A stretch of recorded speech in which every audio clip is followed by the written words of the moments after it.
Women Taking the Lead, episode 118. Play your own game in terms of know that what you want is fine. It's totally fine. Your way of doing things are totally fine.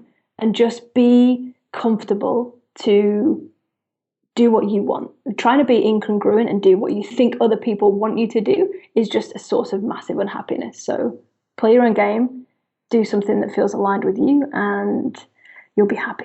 Hello, my name is Jody Flynn and welcome to Women Taking the Lead, where we are all about creating blasts of inspiration to help you overcome self-doubt so you can lead with confidence, integrity, and a sense of humor.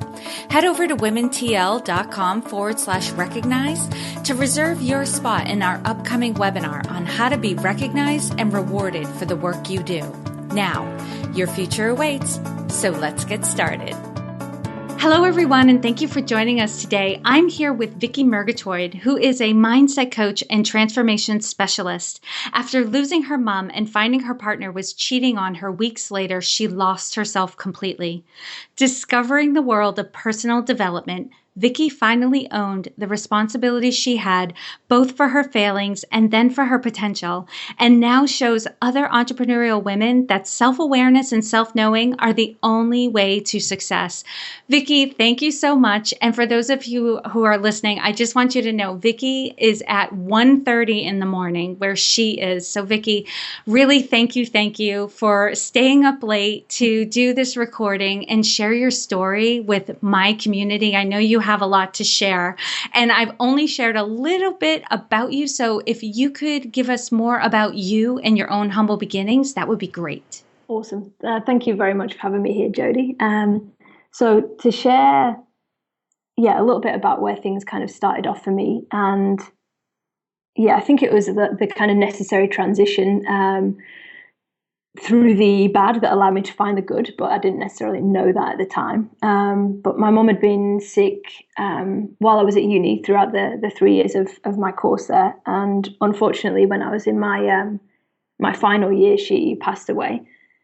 And a lot of emotion around that, a lot that I just had no idea how to deal with whatsoever. I wasn't very good at dealing with emotion as it was, but then this whole thing was just way bigger than I could manage, definitely at the time.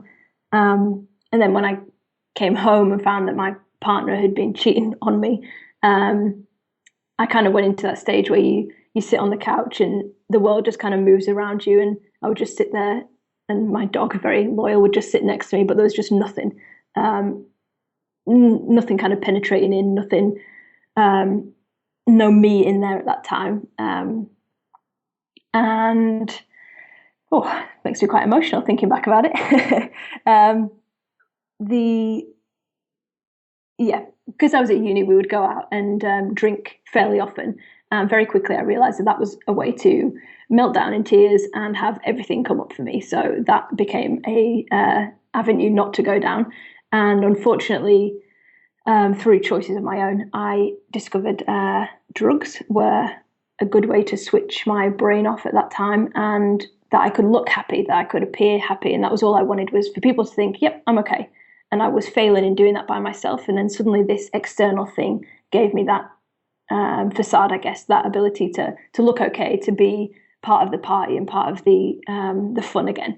And so obviously very quickly that became a bigger problem with that.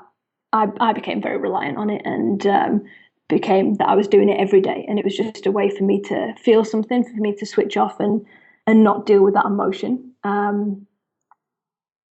Having said that, when I finally recognized that there was an addiction there, that was the big wake-up call, and kind of probably came a little bit later than it should have done if I wasn't clouded by all that emotion. But that was what led me to discover the personal development work, because I knew that was giving me something.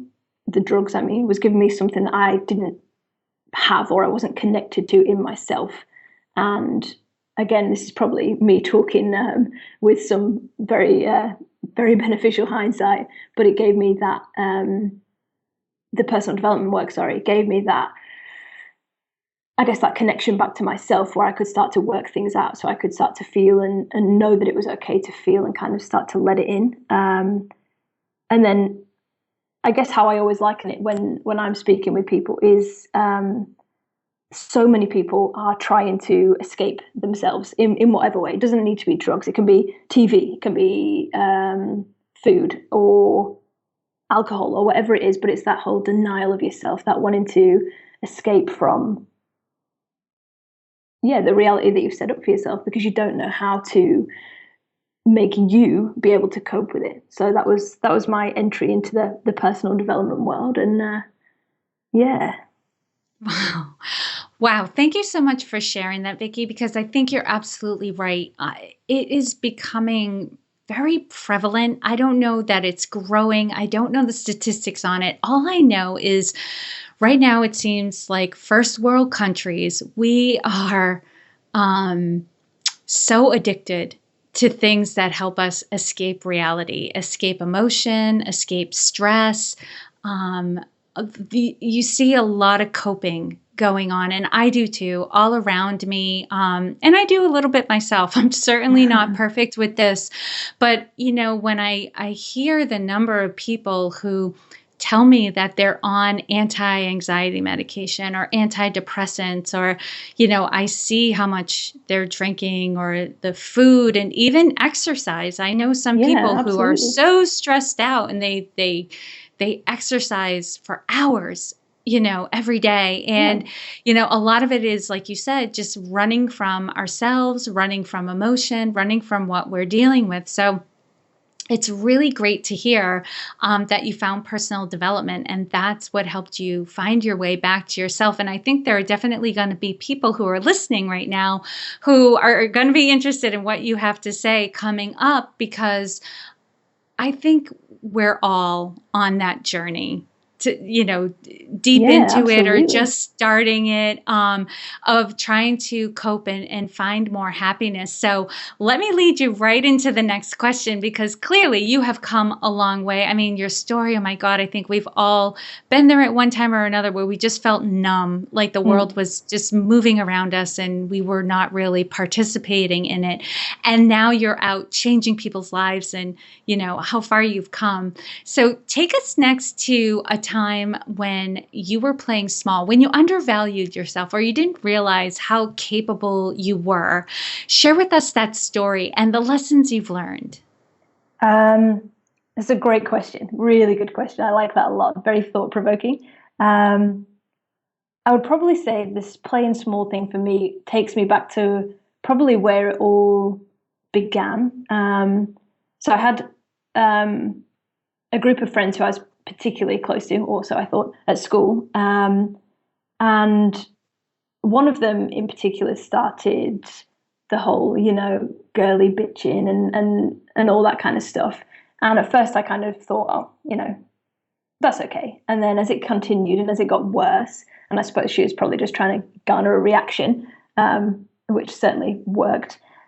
And I kind of slipped into, again, probably hindsight talking, that I know what was going on without really recognizing it at the time, but I slipped into, that became my perception of me. Whatever was being said, I took on as that's the truth, rather than having, I guess, the maturity certainly, but having the confidence in myself to know that I define me. I allowed these external kind of factors to start to define me. And I thought, when you said playing small moment, that was what came to mind, in that I thought if I could make myself small enough and unnoticeable and everything else, then it would all go away. If I could just be so unnoticeable, so unremarkable that nobody could possibly think of anything bad to say about me, then it would all stop. And that's not how it works. But that was something that I really carried with me. And I think, as I'm sure probably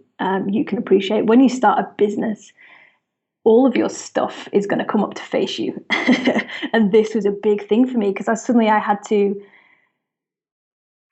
be seen. And I think I hadn't realized unconsciously how much I'd carried that around with me, that, if I wasn't seen, then I was safe. And that was my link for me. And then, as obviously when you're in business and you're having to put the business out there, and all that stuff just comes up in your mind, and there's that whole battle because you've got a message that you want to get out there, but you've also got this massive fear of what will happen and what will people say and everything else. And I guess probably the biggest lesson was knowing that everybody has their own stuff. It's their business, it's their stuff that's going on, and it's only you that defines you. And as soon as you take on their beliefs, that is then going to be your definition of you. But when you allow you to define you and know that everybody else is just dealing with their stuff as well, then you can kind of rest in that confidence, that certainty that allows you to do, change things externally. Yeah, that's a really powerful story. And I'm kind of reading in between the lines because what I'm hearing you say is there was an experience you had where you were being kind of bullied by somebody, or at least somebody who was being very critical of you and what you were doing. And I think we can all attest to experiencing that, even if it's not overt. Sometimes I feel like it's very subtle. Sometimes it's the way someone's speaking to me or what they say to me, that they're being very critical of what I'm doing and how I'm doing it. And, I can tell I'm not being perceived in the best light. Absolutely. Right? Absolutely. And sometimes we can. It's so true. It's so funny to say. We can say conceptually, I know who I am, right? Oh, yeah. But at this, I know who I am and what I'm about. But sometimes when people, don't like you, or they're being very critical of how you're doing things, you can develop this impression of yourself. It might not be exactly what they think, but in some way you feel like you're failing, or you're not doing well, or that you're just not measuring up. Yeah. That's it. But I think as well, it has to, if you're going to really take something on, it has to somehow resonate with you. You have to somehow take it as, oh, that could be true. Say if somebody said to me, oh, you're so tall, I would probably not take that on because I'm fairly short, But if somebody says something to you that actually kind of hits a nerve for you, and that's what you take on, I guess it kind of comes from, again, that self-doubt, as either you may on some level believe that it's true, or you're not sure enough in yourself to know whether or not it's true. Does that make sense? Yes. So it's important to have an awareness of kind of your buttons, the buttons that can get pushed. Yeah. So for example, I know for me, I've had this thing and I know where it comes from. I have the memory of it was, I just have this button I have where I don't want to be a bother to somebody. Oh, I don't want to be bothering people. I have this memory where I was clearly bothering somebody, and when they let it be known, and I was like 3. I mean, let's be honest. Like, this is where it's going back to. 3 years old, wanted attention, and it was clear that that was not the appropriate time for me to be needing a lot of attention or whatever have you. And I definitely got the impression that I was bothering this person, or I was a bother. So whenever somebody subtly or overtly sends me a signal like I'm bothering them, that pushes a button in me, right? Yeah. And it triggers something. So what I'm hearing you say is it's very important to be aware of your own triggers so that you're not taking it on. Because otherwise, if I didn't know that was a button of mine, like, oh, okay, that's the button, there it is, I would definitely have this impression of myself that I truly am bothersome to people. Yeah, absolutely. Absolutely. And I imagine what that would do to your confidence, what that would do to your, to your ability to connect with people with the message that you have to bring. Yeah. And try being a business owner and not bothering anybody, right? It's impossible. Exactly. Right? Not many paychecks coming your way. Right. And I think what it really means is like, sometimes I do bother people. Like they would say, yes, you are bothering me right now. But what's really important is also to redefine the meaning of, or for this example, redefine the meaning of what it means to be a bother. Yeah, absolutely.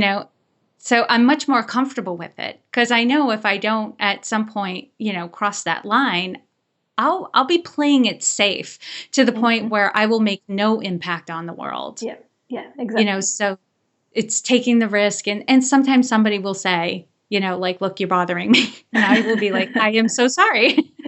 And I'll scale back a little bit. But if I'm not willing to put myself out there, That would be a major problem. And so for what advice would you give for those listening? Like, they know their own buttons and, what do they need to be aware of and how should they handle that?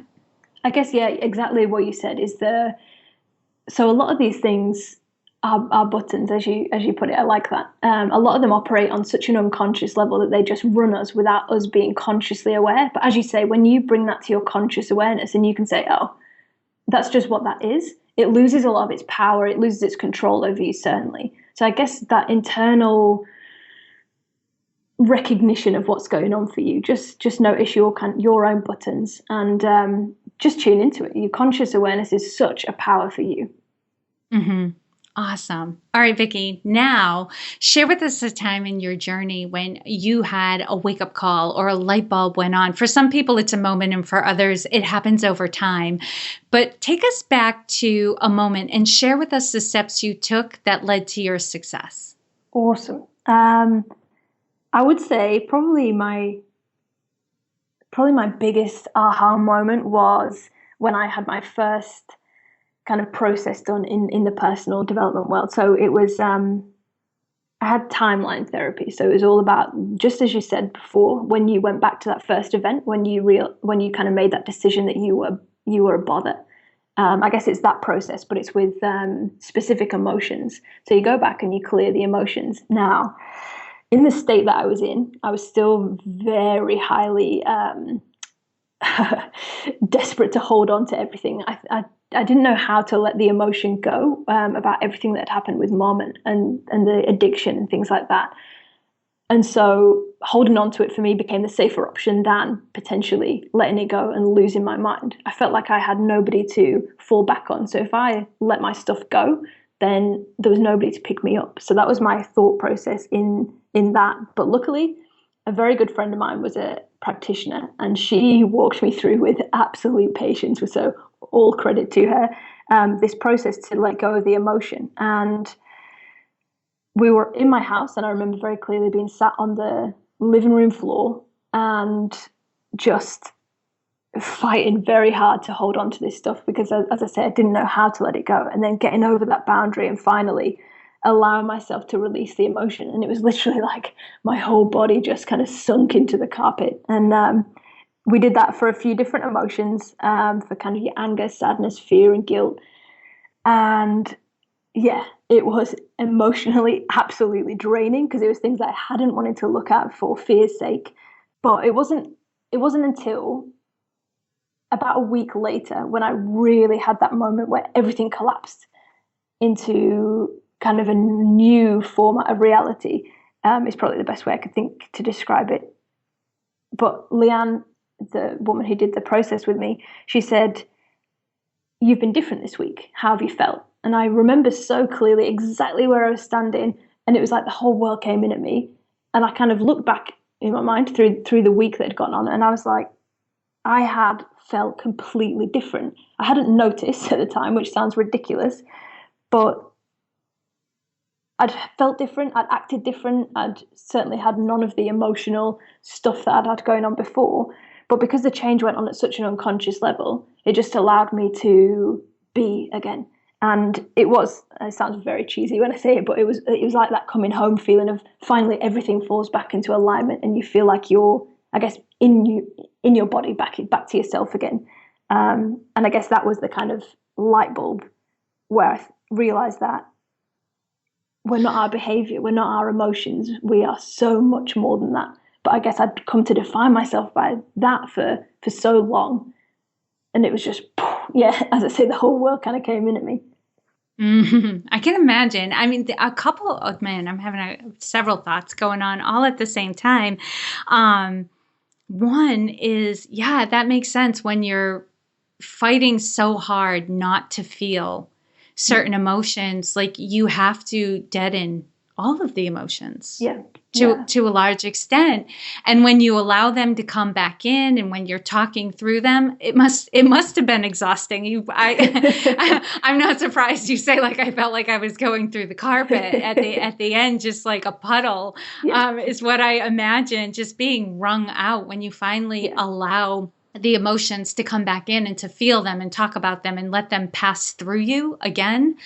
And how that had to have caused a different experience of life from then. But it's great you had that moment where you, like a week later, you could reflect on it and have it really click into place. Like, yes, this is my new reality. Because sometimes we have to talk about it. Yeah. And it has to be shared for it to really click for us. And what an amazing experience. And what I'm curious about now, Vicky, is now that you've gone through that process, you realize, like you've said throughout, like hindsight being what it is, it's so clear now, what are some of the practices that you put into place to make sure you don't cut yourself off from the scary or the unpleasant emotions that crop up every now and again for everybody?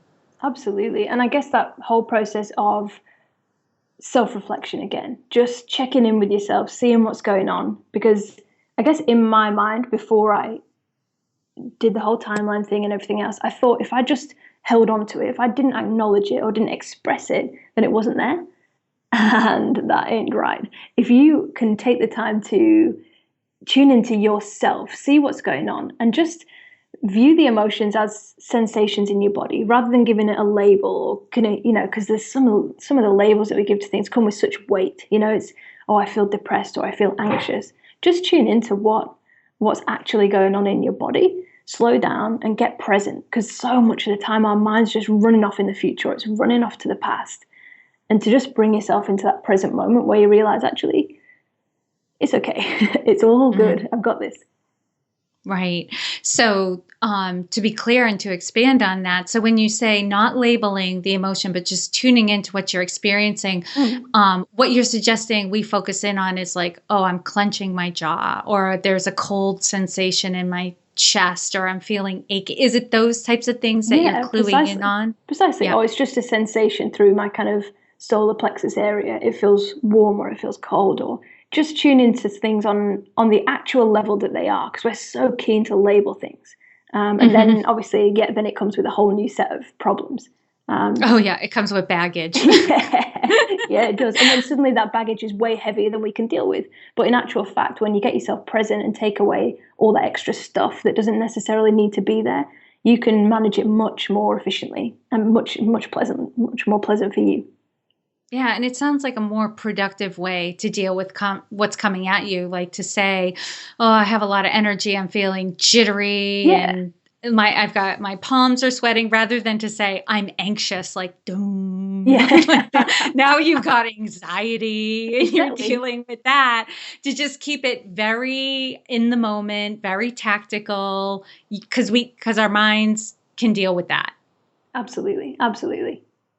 Got it. Awesome, Vicky. Well, I'm very curious now to hear you describe your leadership style, given your background, given what you've been through, and given where you want to go and the work you want to do with other women. How would you describe yourself as a leader?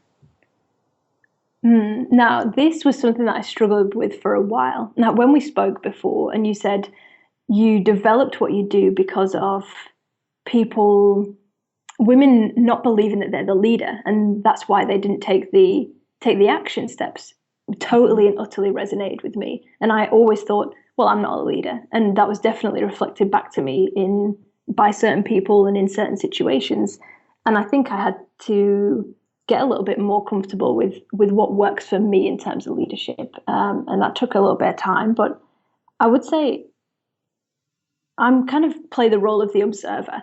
Like, I used to think that being the leader meant you had to be the kind of loud one, the controlling, all these other kind of connotations that I just linked to it just without really being consciously aware of those links. So, yeah, I'm very naturally quite good at observing people. I'm fairly introverted naturally, so I just tend to notice. But in that noticing, it allows me to just call it as it is, just really see the patterns that people are playing out and call them on it, basically. It's such a powerful thing to have somebody in front of you just say, oh, you're doing that again. And you just kind of snap back into, oh, yeah, I am. Because it takes you a little while to break those patterns sometimes. So I guess calling people on their excuses, on their stuff, in terms of their results and their values. So rather than being any kind of critical or dictator style, but just play that role of the observer and get people to find the answers in themselves. I think even before my training, probably I was quite good at getting people to open up and to talk and then people, when you tell somebody the answer that they need, it has a little bit of power. But when you create the situation where they find that answer themselves, they have their light bulb moment. So I guess for me, that's my style of leadership. And again, it took me a while to realize that actually we all have those abilities to be a leader. It just doesn't necessarily look like you think it's going to look. Right. It translates very differently. And there absolutely is a power in being the person who's paying attention, right? Yeah. And bringing it up, calling it to attention. And I love how you said, how you described it at the end, the work that you do. You're not just providing the answer, you're helping this person to be able to provide their own answer. And somebody recently reminded me of the parable, or the saying where that, it's the difference between feeding someone for a day or teaching them how to fish. That's You're right. teaching them how to fish so that they can go on and continue to have, breakthroughs and aha moments and solve problems and grow because you've taught them the skill to continue the work, and they don't necessarily need you standing right next to them all the time. You've taught them the skill to do that. Absolutely. I think there's huge power in that. Yeah. And Vicky, what's one thing you're working on right now that you're really excited about? What I'm really excited about at the minute is I'm just going into the kind of second stages of the launch of my program. So Master Your Emotions is the kind of the full transformation. It's kind of the install your success mindset, I guess, is the kind of purpose of the program. But basically kind of rests on the foundation that you can't grow your business bigger than your mindset allows. And I just noticed, and definitely in some of the coaching that I've done, it's so focused on systems and income and everything else, to the point where I know a lot of people who've gone through a lot of programs, and some of them get results and some of them don't. And I guess that finding a way to bridge that gap was my idea with Master Your Emotions. And that ability, just how we mentioned just before, to find the answers yourself. So you're now given the kind of tools and the skill sets and I guess the internal blueprint that you can solve your stuff as it comes up. I used to think, I think when I first started out in personal development, that you would go through these processes, you'd have these experiences of letting stuff go and everything else, then you'd be equipped for the future. But the bigger you grow your life, the bigger the kind of problems you attract, I suppose. Not necessarily problems, but the bigger stuff that you have to deal with within you in order for you to overcome it. So to give somebody the skills to continually up-level their life and change that internal blueprint so that your mindset and everything that goes on within you is supporting your journey every step of the way. So yeah, that's maybe as you can tell, I'm very excited about. Yeah, and as you should be, because I think, sometimes we listen to something like that where it's like, oh, master your emotions, and people are like, well, what is it going to do for me? And, what am I going to get out of this program? What are the tangibles? And sometimes that can be difficult. But I remember recently listening in on an interview with a gentleman who was a very successful business person. He's out in the world teaching people about online businesses, digital marketing, webinars, very successful, very well known in the industry. And he was asked the question, what is it that people need? If you could boil it down to one thing, which I hate those questions, but it was the question that was offered up. What's the one thing that people, the skill or ability people need to have in order to be successful? And he said, master your emotions. You have to have the ability to manage your emotions, because when you are, on this journey of trying to be successful, you're going to hit a lot of obstacles, right? And it's not that it's a bad thing. It is what it is. But if you're constantly upset and it derails you, you're not going to make it. Like, you have to be able to manage your emotions. Oh, I like that. No, I didn't know that. So that's you boosted me even more. Yes. And it was Lewis House who said that. And I can send you the link to his stuff. Yeah. And especially to hear a man say that. You don't often hear men focusing on emotions or the intangibles. And he's very successful, multimillionaire. Mm-hmm. And it was really nice to hear. It was validating. Yeah, absolutely. Absolutely. That's amazing. Yeah. All right, Vicky, now I'm going to do a quick leadership roundup. So tell us, what is one practice that you have that helps to make you a better leader? I hate to sound like a broken record, but I think it's that going back to that self-reflection and being continually willing to develop yourself, letting go of right for sure, and just being continually, willing to develop, willing to look at your stuff, what's coming up for you.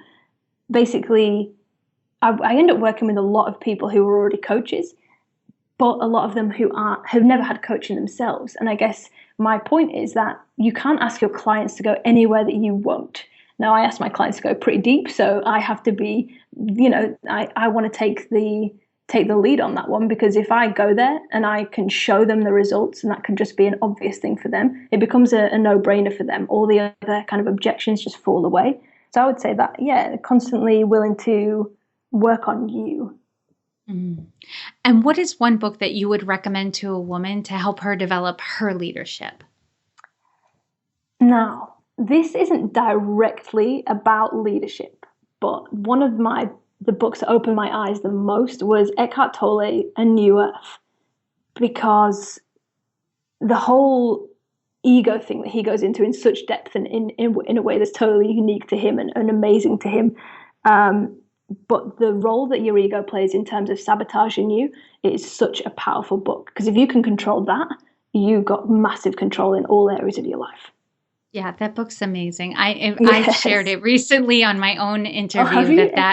Yes, it was the opening of that book that gave me my aha moment to go into coaching. Awesome. Yeah, it's a great book. I love All right, Vicky. I know. We find these connections everywhere. So if anyone's listening and you've heard me recommend it, you've heard Vicky recommend it, I know somebody else has recommended it. If you haven't read it yet, just pick it up, put it on your bedside table, and just read a little bit every night. He does have a unique writing style, so you do have to kind of calm yourself and really take in what he's saying, but it's an amazing, awesome book. Absolutely. All right, Vicky, what advice would you give your younger self? Ooh, I would say play your own game would be my advice. Play your own game in terms of know that what you want is fine. It's totally fine. Your way of doing things are totally fine. And just be comfortable to do what you want. Trying to be incongruent and do what you think other people want you to do is just a source of massive unhappiness. So play your own game, do something that feels aligned with you, and you'll be happy. Awesome. Now share a success quote or a mantra and why it has meaning for you. So from The Big Leap, I would say the mantra that I loved and have used so many times since I read The Big Leap, his mantra is, I expand in abundance, success, and love every day as I inspire others to do the same. And that just, from the first time I heard it, I was like, I was listening to it on an audiobook, so I was like, rewind. And just to hear him say it and to feel the kind of resonance of that. But basically, as we've kind of said all the way through, there's always stuff going to be coming up. You're always going to hit that new layer of something for you to deal with, for you to overcome personally. And I guess it kind of takes you out of that state of it's all about you and puts you back into how can I serve? And it's that powerful switch in, yes, I'm doing what I want to do, but also this is the purpose. And it takes your fears and just makes them so much smaller when you realize that all your stuff has an impact, has that positive ripple effect on other people. Yes. And I have to say something about this, because I found in my own experience, when I take my attention off myself and I put it on other people, there's a lot less stress. Yeah, absolutely. Like in a good way, like when I'm not so focused on my own problems, but looking to see how I can be of service and helpful to others, completely changes my energy and I feel so much better. Yeah, absolutely. Completely agree with that. All right. And lastly, Vicky, what is the best way for this community to connect with you? So I'm at lifeempowermentproject.com. So that's my site. We've got loads of blogs and some free content just to help you get your journey started. And then we also have on Facebook, we've just recently set up the Business Women's Empowerment Group. So just a kind of a safe space for you to get some support, get some answers, and get inspired. And your program, Master Your Emotions, will they be able to find more information on that at your website? They will. There's a full kind of workup on the program and what you can expect from it at the Work With Me page. Awesome. All right. And so for those of you listening, you can find all the links and resources shared in this episode at womentakingthelead.com.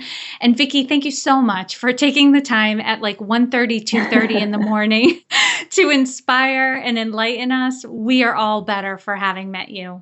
Thank you. It's been a real pleasure. And as I say, I'm just honored to be part of your movement. It's fantastic. Thank you for joining me on Women Taking the Lead.